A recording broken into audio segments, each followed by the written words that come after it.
which is the district assembly. Okay. The district assembly manages the affairs of the entire place for government, where there is a political head there, who is the DC or the MMDC. And then when you get to the region, we have the regional minister. Before that, you can only fight when the people whose lands are being given, because of course, the government, for instance, the government at the top do not have control so much on the lands there. Is it not for the chiefs? The chiefs are in charge. They are equally, in fact, the chiefs are respected by the people than even the government. MP. The MP. So the chiefs will say, this is our land, and we are not going to allow anyone to do what? To do galamsey here. And I tell you, nobody can do galamsey there. For instance, I had a chance to work at the Bono region, and then most of the fight against galamsey was there.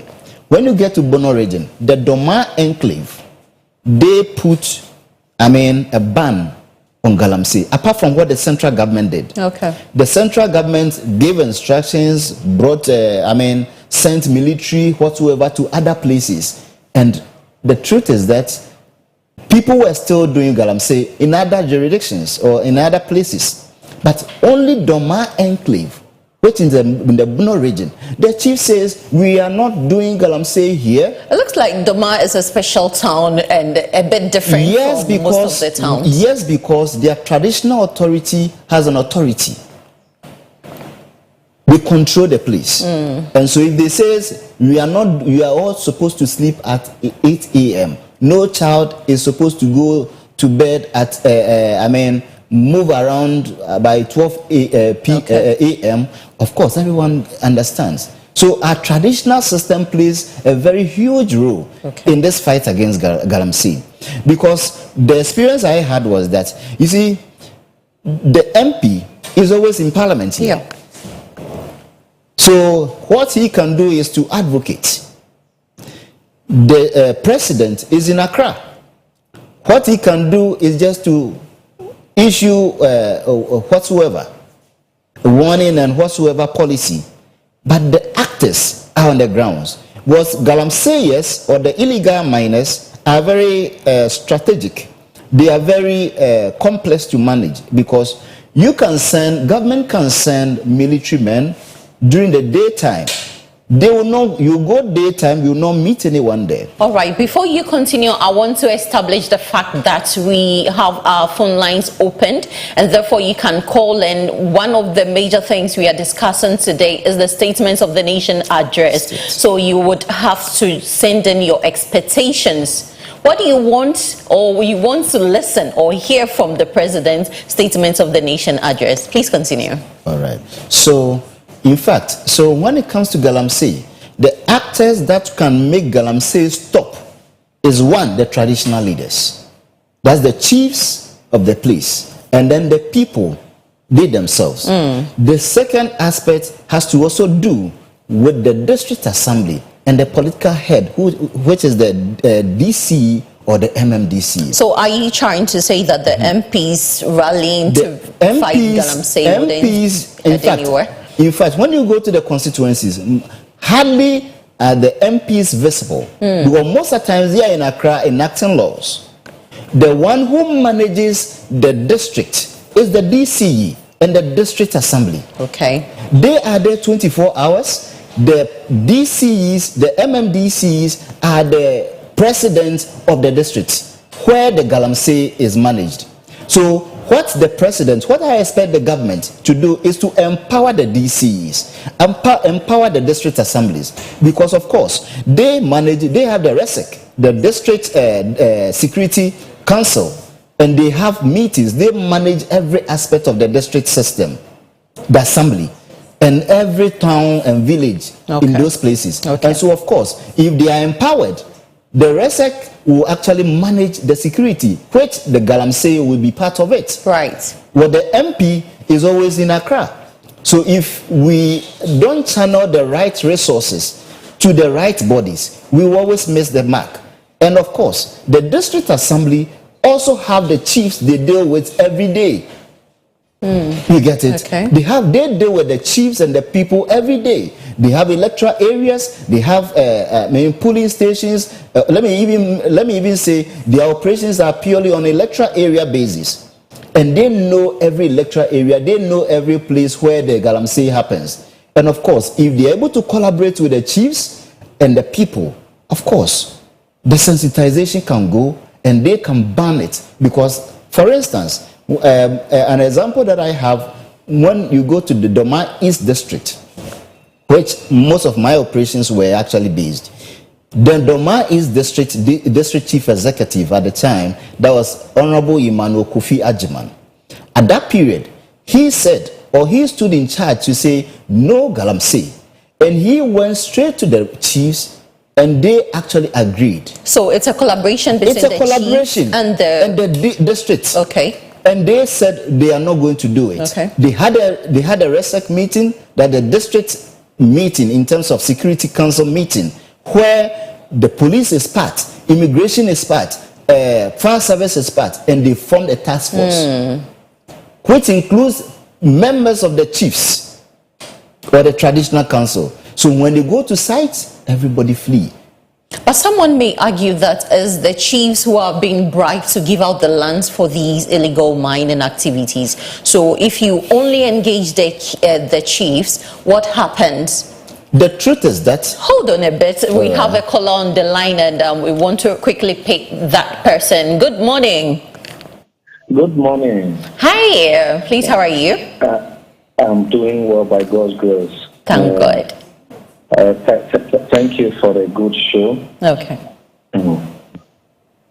What do you want to say about the statement of the nation address? What are your expectations? My expectation is to see some reforms in the education sector.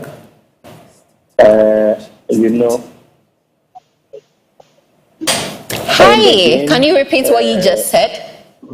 I said I want to see some reforms at the education sector. Okay.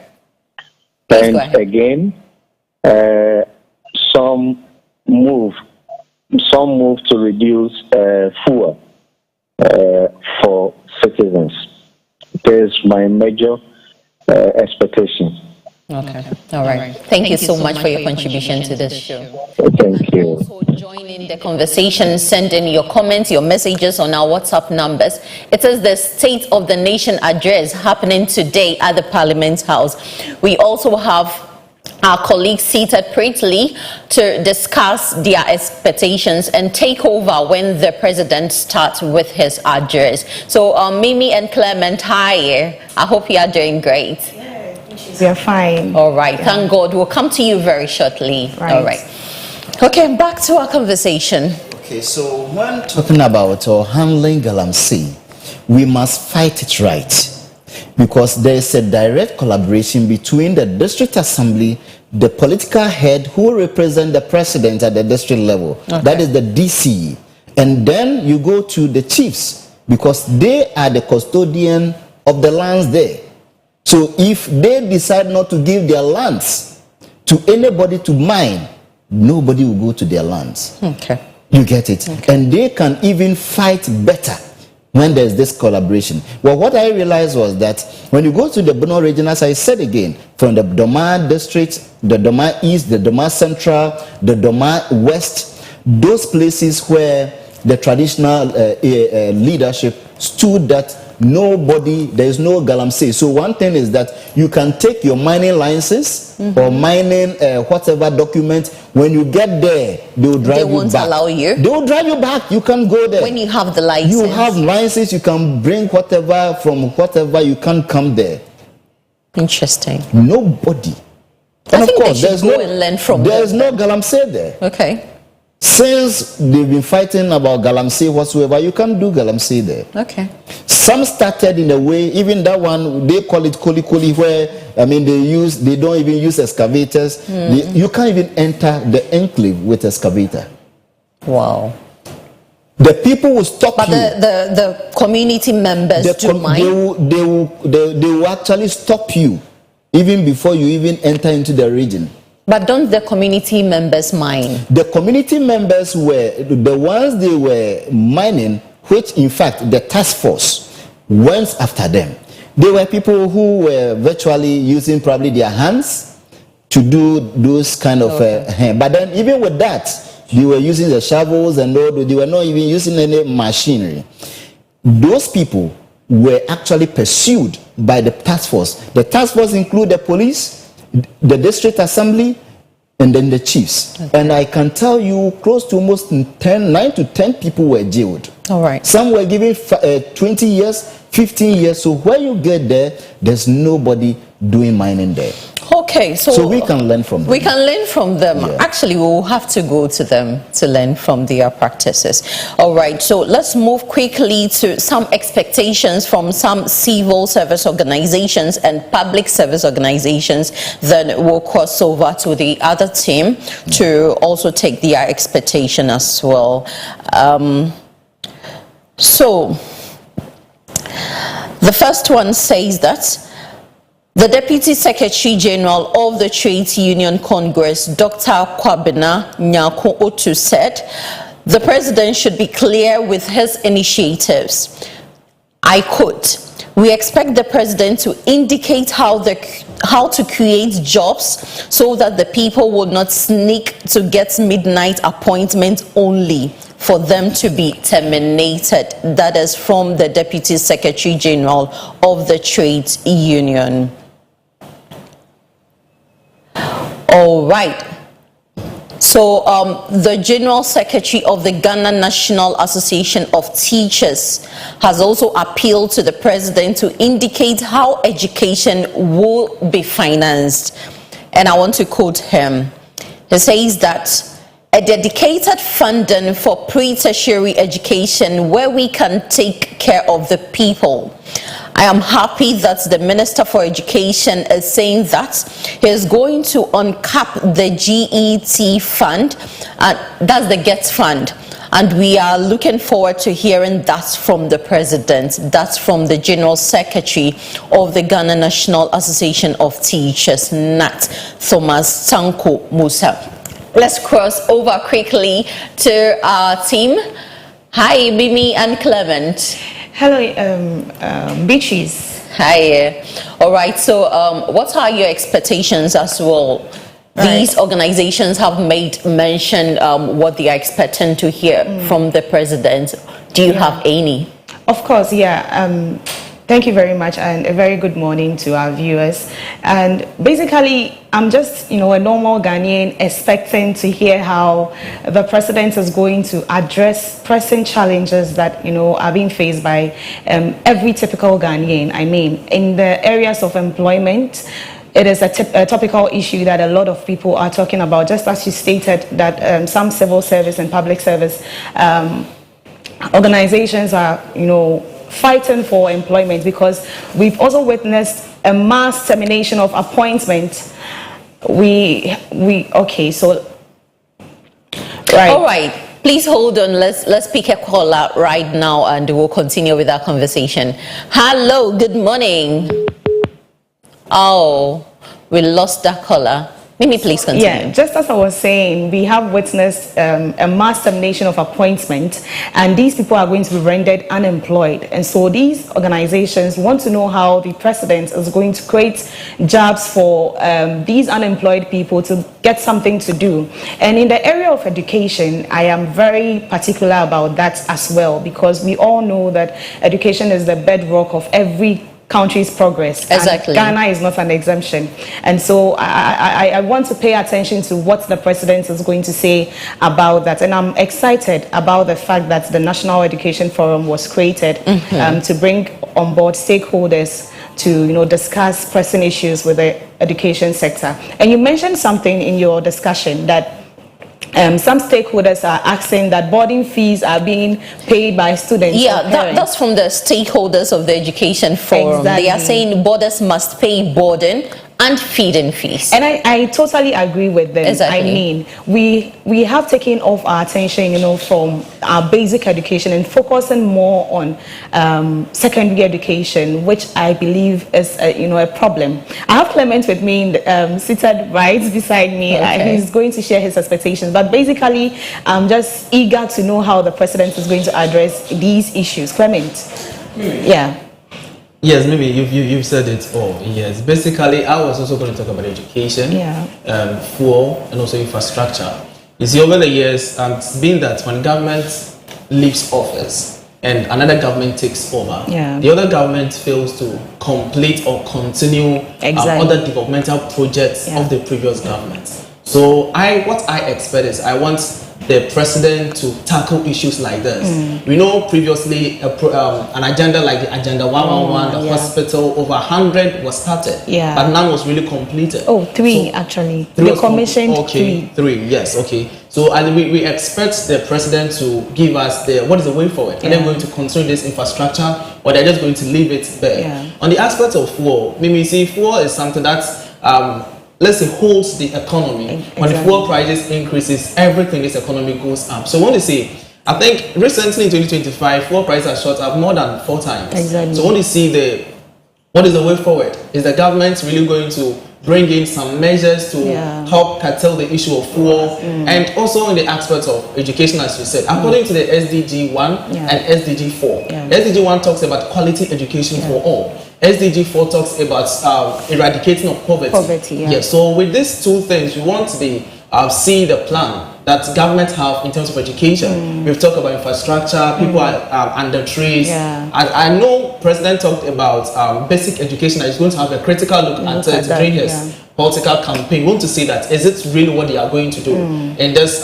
very time? So in all, the last thing I also talk about is the fact that TUC has also raised concern, as we read earlier, that we want to see their clarity, they should come clear on the issue of their plans for the country, especially 24-hour economy. When are you starting? What is the legal framework? Who and who qualifies? Let's get to know. You may talk of the issue of mass termination of appointments. That is very true, and I think it's something that presidents need to speak about. Is it going to continue? Are we going to experience that cyclical mass termination of appointments? Last 8 years, we experienced it. Is it the reason we're experiencing it now, or what is the way forward? So these are things that the people of Ghana want to hear.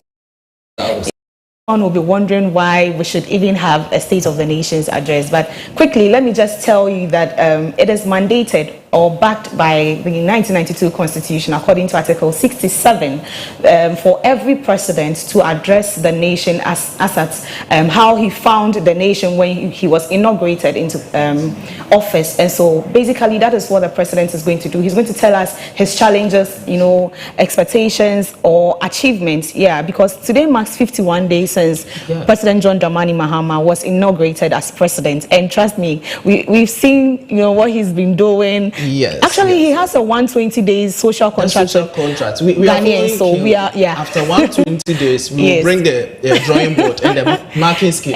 Whether to see whether he was able to complete them or not. But so far so good. I think everything is going on well. And but you see, one thing I expect, as you said, the importance of the sonar. I also expect that sometimes the presidents need to give us the real reflection of what is happening on the ground. See, over the years, people have the perception that they don't tell us the true reflection. They can't tell us what we want to hear, the positive side, and they leave the negative side. But this time around, we expect the president to give us both angles. So in the light of transparency and accountability, I think President John Dramani Mahama has been doing well since he came into office.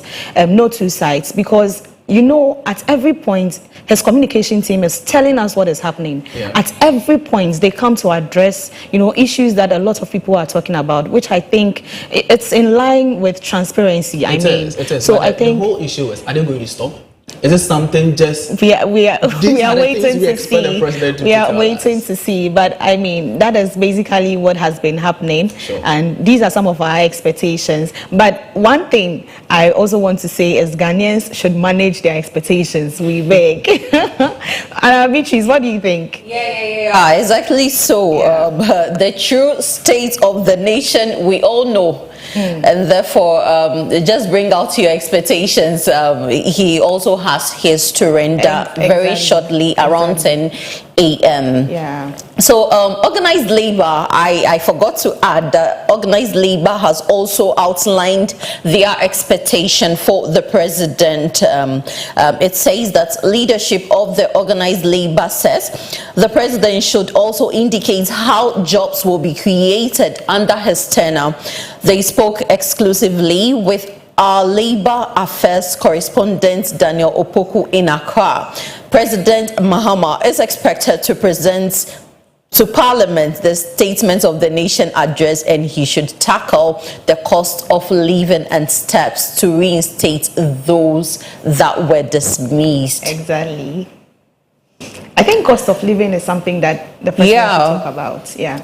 And we mentioned that the 10% increment in the base payment is nothing to write home about, but I think it's a let the economists come in. Yes. So on the other, I think yes, it's small, but the president made us understand what is happening in the economy. Yeah. And sometimes I think Ghanaians have accepted it in good. That's I see. What I see, Ghanaians have accepted it in good faith. Yeah. Because they've equally seen what is happening. Of course. And sometimes you see when all your revenue is put into recurrent expenditure, there will not be no investment. Exactly. And salary payment alone to government sector takes a chunk of our revenue. Yeah. So I think it's a good thing organized labor has done. I would say organized labor has done a good thing to sit on the table with government to agree to the 10%. Let's see moving forward. Are they going to increase more than that? I'm being surprised because, we all know the states in which the president was handed over, the country to. So, I mean, he's done his best. Exactly. Organized labor, they are also trying their best. But one area that should also come into clarity or consideration is energy. People have started complaining of the doom so. Yesterday I experienced that. Most of us didn't have light yesterday, and questions are starting to pop up. So I think president should come clear and let us know what is happening on ground. So Beatrice, you can take over. All right. So during Clement's submission, I saw a reaction from Randolph. Randolph, do you have something to say about the 10% increment? In fact, we have seen 25% before.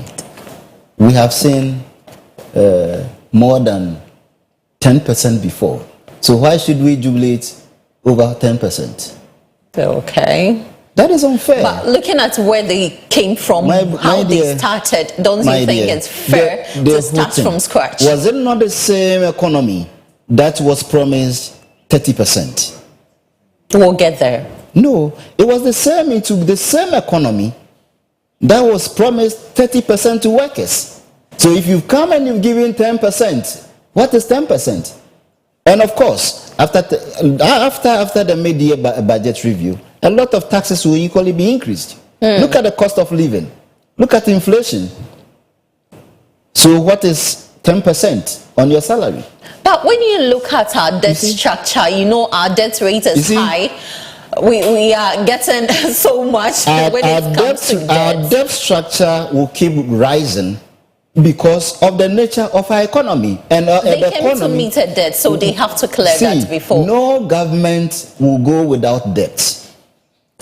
You get it? Currently, the current government has borrowed over $30 million. How did you expect them to start? Wait. Okay. Every government will borrow. We get it. Every government will borrow. Every government will owe because, of course, when you inherit the assets, you equally inherit liabilities. So you don't inherit assets and want to go debt free because, of course, our debt is spread up.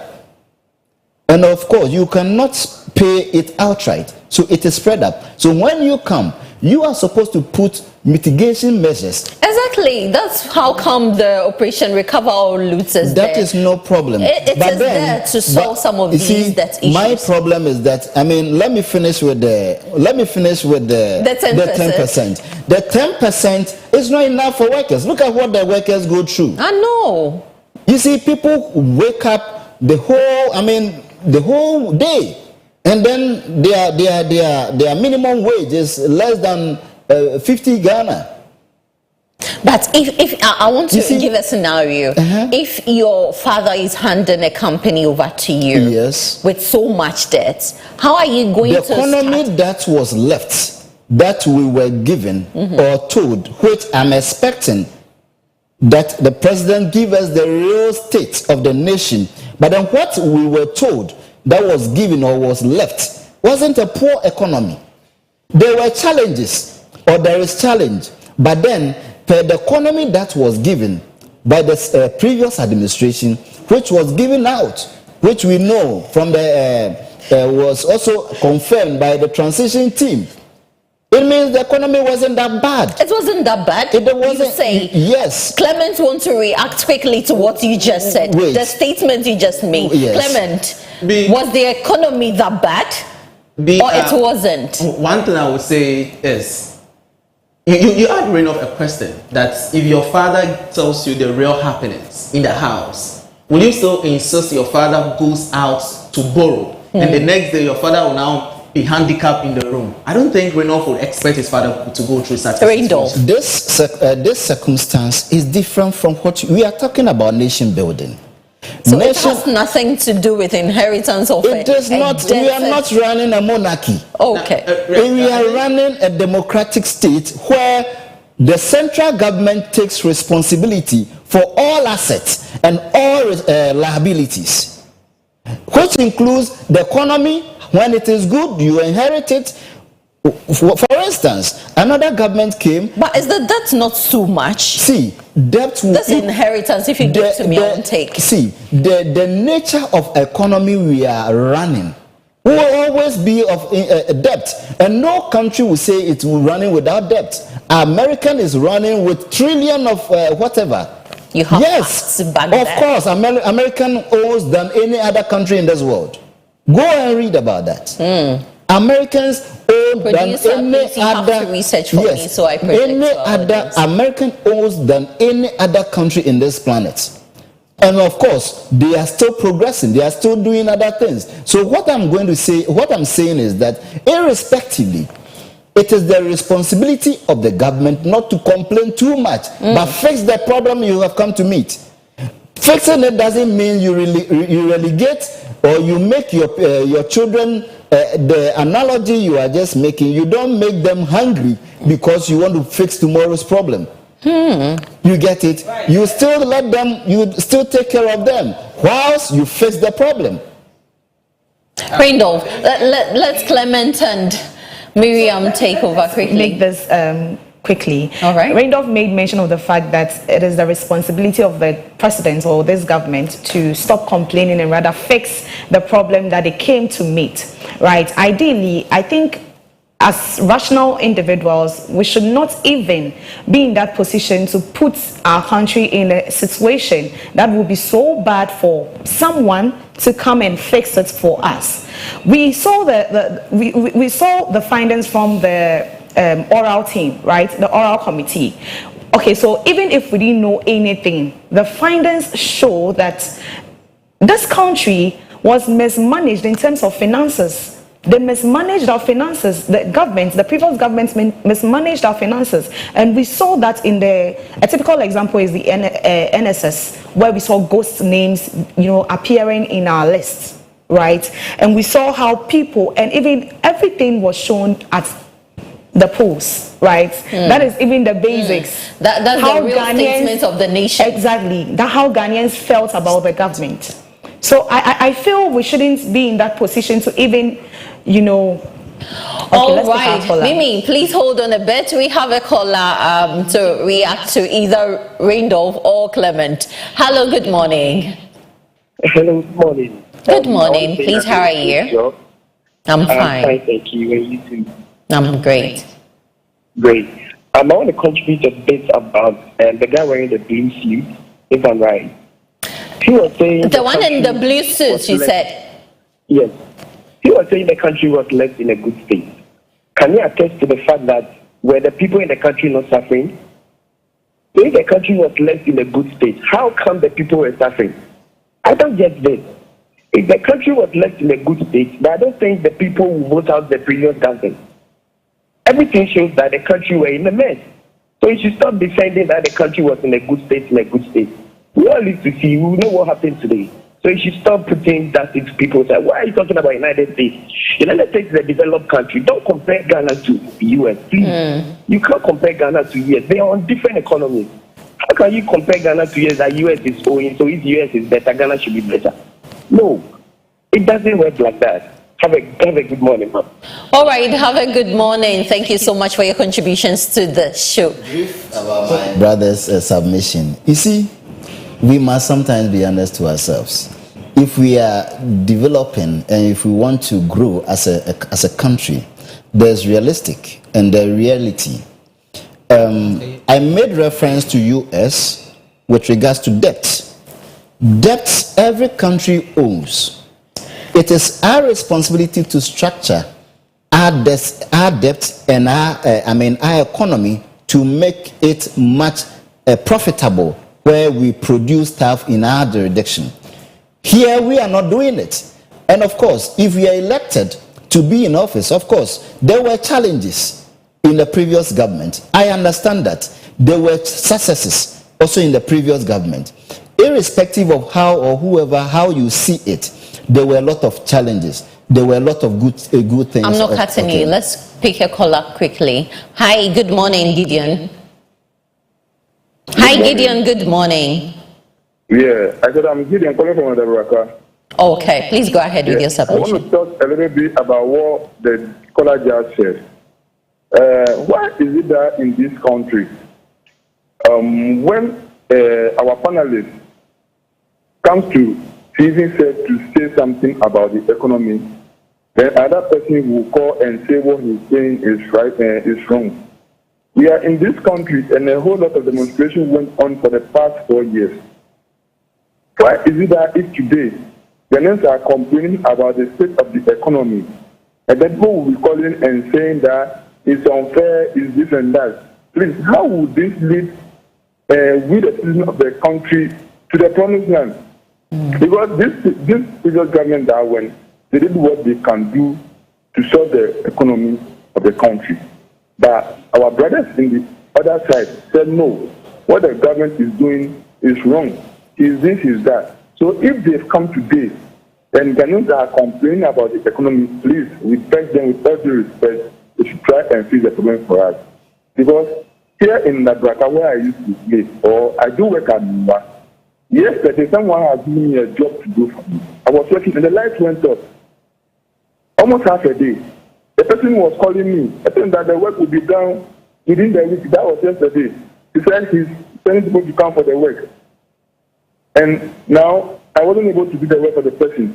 So he called me and he said, I know I can't do the work. Then I should try and refund his dollars to him. He doesn't care where I have done the work. So please, our people in the government now, they should try and do something for us. Thank you. Thank you so much, Gideon. Have a great day, and thanks so much for your contribution. Thank you. Okay, see the rest of the day. Randolph, let's pick a reaction from Clement. Clement, I know you have something to say about what Randolph just said. Yes, what I just want to say is this. As at January 2025, the former President Nana Akufo-Addo gave his final speech. That was statement of the State of Nations address, and a lot of concern was raised whether it's really the true reflection or not, to an extent that even in Parliament, people even question such instances. But what I just want to say today is we expect the President John Dramani Mahama, to give us what he really came to meet. Yes, as at 7 January, what was really on grounds. So that Ghanaians, based on that, Ghanaians will get to know that this is really the true state of nations, the state of the economy he came to meet or came to inherit. so that we would come to understand. Because over the years, I just want to cite an instance that in previous governments, presidents now make us understand that over 5.7 million, yes, people benefited from free SHS. But findings recently proved that it's just around 3.70 million. So difference of over 1.7. So the question is it Ghanaians that we are trying to impress with just numbers, or we are trying to cover certain things up there? Because from this statement we got to know from the current Minister of Education, of which the former Minister of Education came to say, yes, what the current Minister of Education is saying is true. So the question is, are we just telling Ghanaians what we want to hear, or we are trying to hide certain things under the carpet? So, and last thing on what my brother Renoff said. We all know, we all can see in our lifetime that things are not working. Let's speak to the issue that things are not working. Since last year till now, things are not working. Things are so expensive. The little money you get, you can't even buy anything out of it. So we know that the state of the economy is bad. Let's just accept it. Rather than making it look like it's good and that is what the government came to meet. Because if the state of the economy was very good, we didn't have the issue of the energy crisis that after transition, the current administration realized that it was there. If we are acting in good faith, of which we as a country are supposed to do, we're supposed to do what we are like. If this is your responsibility, this is what you're supposed to do. Don't leave it for the other government to come thinking that it is going to be a burden and people will say that they are bad or they are not doing the right thing. I believe that we should move away from that kind of governance. If it is NPP, do the right thing. If it is NDC, do the right thing. Don't think that you are leaving a pit for another government to come and at the end of the day, Ghanaians will assume that they are not performing well. Lastly, on base pay, I think this government, as Mimi said, they are doing well in their communications. They are letting Ghanaians know what is really happening. And they've explained to us the reason why they gave just 10% increment. On that issue of negotiation, the president himself was there, together with the finance minister and the minister for employment and labor relations. All these people were there, together with the organized labor. They were all there. So they all knew what was really happening. So I would say that let's calm down, as Mimi said, in terms of expectation, since it's just 51 days into office, and let's see what the president is going to say today. From today, we are going to, as I said, we will draw the benchmark and we start marking this current government. That's what I would say. So, notably, you realize the national debt increased over the 8 years. It will. Of course, it will always increase. It will always increase because the state, the way we manage our economy, of course, it will increase. We are purely an import-based economy. We don't produce much here. And of course, we have to pick our monies here and go and bring up stuff. Inflation will come. We'll have to go and borrow money and all that. And so, of course, we will always increase. Before President Mahama came, or the Atamel's government came, our debt was 10 billion. By the time they left, we were close to almost $120 billion. I'm sure in the state of the nation, he will tell us what he left. At that period, at that period, that's the fact. Okay. At that period, when they were leaving power, they came to meet from President Kufuor. It was $10 billion. When they came back, the same thing. It was increased. So of course, we will increase our debt. Let me quickly pick another caller here. Then we continue with our conversation. Hello. Good morning. Good morning, madam. Hi. Please, how are you? And I'm doing well. I guess you're also doing well. Okay. And by regards to all the production crew. Okay. The question I want to ask is that why would you change a winning team if the team is winning? On what basis would Ghanaians vote the way they voted, which has never occurred before in the history of our electoral process in Ghana? I remember once the Otunfo Asantehene said that people vote based on one, hunger and anger. When people are hungry, it determines the line of voting party. when their anger is also up because they are dissatisfied with the way the economy is being run, they also vote in certain parties. No one who is objective and says that the past government did so well. What is the nature of our debt? Before they came into office, Ghanaians, and for every investment student, or economic student, we know that the safest, product to invest in is government bonds and treasury bills. In the history of this nation, for one, look at what happened to poor retirees, poor citizens. A government that was promoting and professions that want to create jobs would use more than it takes to maintain jobs in destroying those jobs. I mean, the point is this: even in our traditional settings, we say that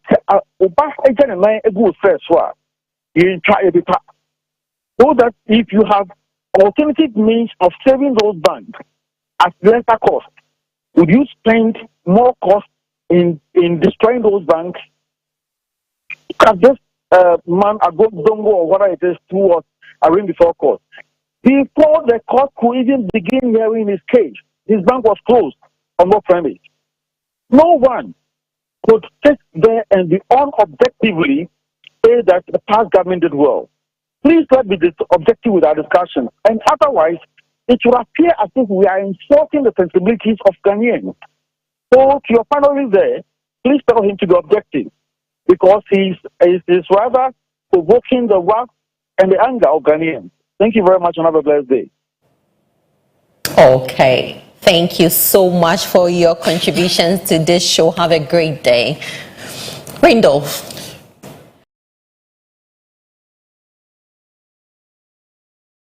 Meet, or the one President John Dramani Mahama came to meet, was too much, don't you think so? I know there was a national debt forecast. I want to read that quickly.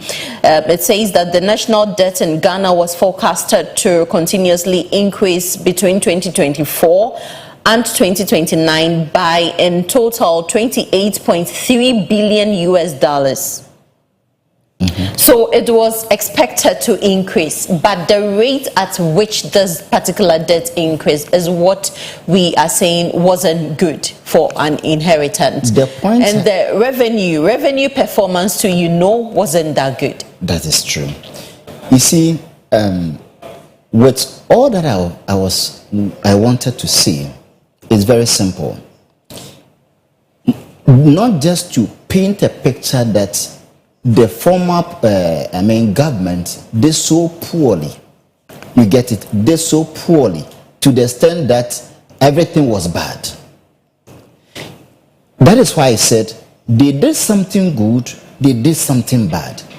And the current leadership should not only ride on the liability, but also should ride on some of the positives to strive ahead of our economy. I wanted you to mention some positives he can stand on, but okay. Mimi has a contribution. Quickly, we want to take that. I just wanted to touch on the fact that former President Nana Addo Dankwa Akufo-Addo said he was leaving office and handing over a working government to President John Dramani Mahama. Statement there. So yes, of course. Okay. Just as our caller said, an objective viewer or audience will just know that the country wasn't working as national companies leaving the country, Global, Nivea, Societe General, banks and other things leaving the country, and these people in a way created jobs for our people, right? And so these things have rendered some Ghanaians unemployed as at now,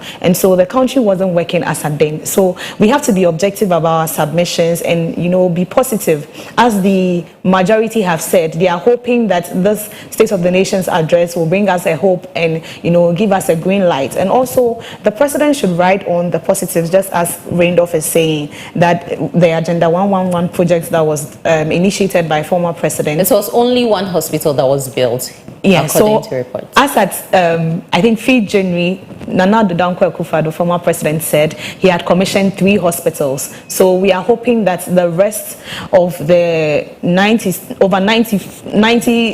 hospitals that have, have started should be, because it was a good initiative. Actually, every district was supposed to have a hospital, which is going to help, even push some nurses to these hospitals. Those that are home, those that do not have employment, they can do that. And also, one thing I want to add is that we should start thinking of developmental stimuli. So in every community or region, we should set up something that will attract people to go there, like schools, right? Like hospitals. These things will attract people to move to these regions. And so Accra will not be overpopulated. And so we will have infrastructure, enough accommodation for people. Now, accommodation is an issue on its own, a very grave issue, that people do not even have a place to sleep. And so if governments can use some of these infrastructure that was abandoned and turn them into universities, hospitals, these will draw people to some of our less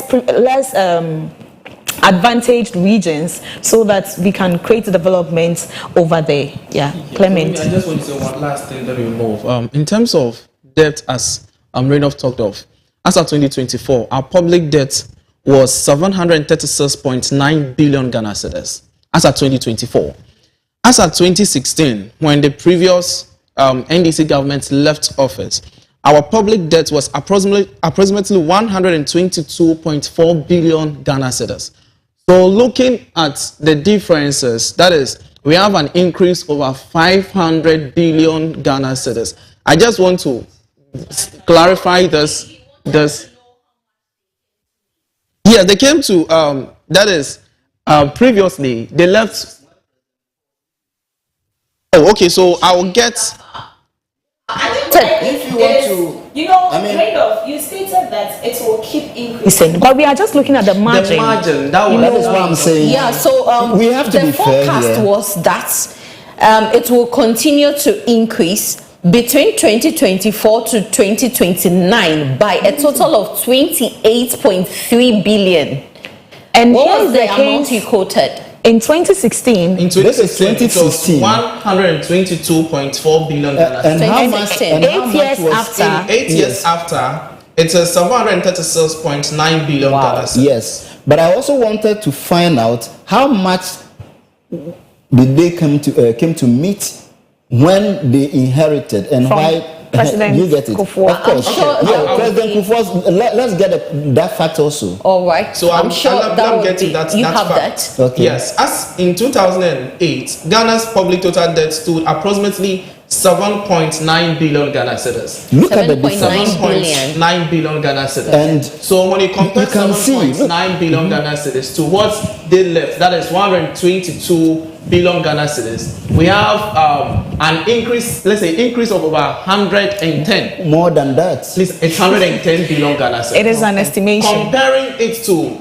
2016 to 2024, the increase is now 500 billion Ghana cedis. So there's 5 times what the previous government left. So I think the issue isn't merely on the increments or whatever. Exactly. We should look at the causes. The causes. So what is creating these margins? These are the things. So as I said, For these economic we issues, when we expect discuss the president to give us the reality on ground. Exactly. That is all what we expect, because if we should dissect into this, as Mimi said, we have a lot of components that comes to form this public debt. And notwithstanding, I would also still say that the president shouldn't just, I would say, not to come and just give us what we want to hear, but give us the real reflection. Yeah. The real But reflection. so far, he has been transparent on his Very submission transparent. and everything. Very And we are hoping this one will tell us what he came to inherit and what he is starting with, at least for the first quarter of 2025. The other aspect also has to do with his plans to revive the ailing economy. That is what I am equally expecting. That, of course, there are challenges. And as a developing country, there would always be challenges. But then, what is the mitigation measures? What do we expect? That, okay, this is what we are doing to revive the economy in terms of, revenue mobilization, in terms of employment, to shop, I mean, in terms of industrial growth, in terms of even, I mean, there are a lot. In fact, what we are suffering with the economy now is because of our importation. We import virtually everything. And of course, if we do that, we carry our monies away. You get it? So my expectation is that, yes, there are problems. There's always going to be a problem. That is why the other government was booted away. And they were booted away miserably. But then, since you are in, what is your mitigation measure? Or what are you doing? What is the plan to revive that vision that you had?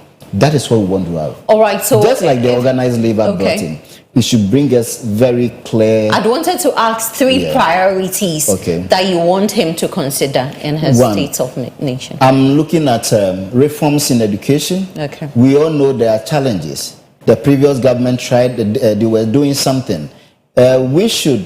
Education is a sector that, let me say, it's the bedrock of our country. If we're able to put together good policies, good measures, which mostly I always say it is monetary need in our education sector. If we're able to revive our economy well, it will affect our education positively. Secondly, and then our TVET and all that must also be looked at, so that at least we can get hands-on, people will get a technical know-how to do things, so that at least it can also help boost our economy. Then secondly, we are looking at our energy sector. We all know currently, energy drives growth, everything. Factories cannot work without energy or electricity. Small businesses cannot run without it. Someone called and complaining about he getting a job, and then there's no light. So another time, they will take the job, and then he will have to go and So you mentioned education, energy, and then I'm also looking at our health sector. Okay. In fact, the Agenda 111 was a novelty idea. Okay. It's a wonderful. So he should continue. He should continue and find money to fix those projects. Okay. But unfortunately, it might be left to start another project, which should not be like other governments have done, and it's not good for our country. All right, that's it for our online print review segment. The team will still be on standby, and as the president gives his State of Nation address, they will have some interaction on critical issues of the country or the economy that they would be tackling. You would also want to be interactive with them, join in the conversation. Up next is the birthday segment. But before I say any other thing, we are still in the month of love. We are wrapping up actually, and therefore we have a conversation with an expert. I will say she's a love doctor. Yes, she'll be on the show, and we'll have a discussion about love, a bit of love, and to ease up a bit, okay? So up next is the birthday segment. Let's stay tuned. I heard today was your birthday.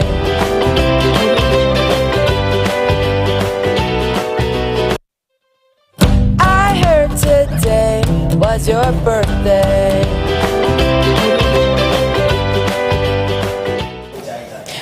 Hi, okay, so this is the birthday segment, and we have some people celebrating their birthdays. This is from Jewel, and it goes to Victoria. He's saying, happy birthday, my dear friend. Wishing you a day filled with joy, love, and laughter. May this year bring you success, happiness, and all your heart's desires. Cheers to another amazing year. This is from Jewel to Victoria. Victoria, happy birthday to you. All right, this is to Cynthia Kowa Nunu, if I'm right. It says, today is all about celebrating you, the most wonderful, loving, and selfless person I know. Your warmth, wisdom, and kindness make the world a better place for me, and I feel so blessed to have you as my mom. Thank you for always being my rock, my guiding light, and my biggest cheerleader. I love you. This is to Cynthia Kowa Nunu. All right, from Kakraba to Kesiwa, I say happy birthday, wishing you a day full of joy, love and laughter. May this year bring you happiness, success and wonderful memories. Cheers to you. This is from Kakraba to Kesiwa. All right, so that's it for our birthday segment. I told you we have a love doctor who will be talking to us about love. So please, you have to be in the mood, you know. Yeah, so we'll bring you that particular discussion shortly. Please stay tuned and have a wonderful day before we come again.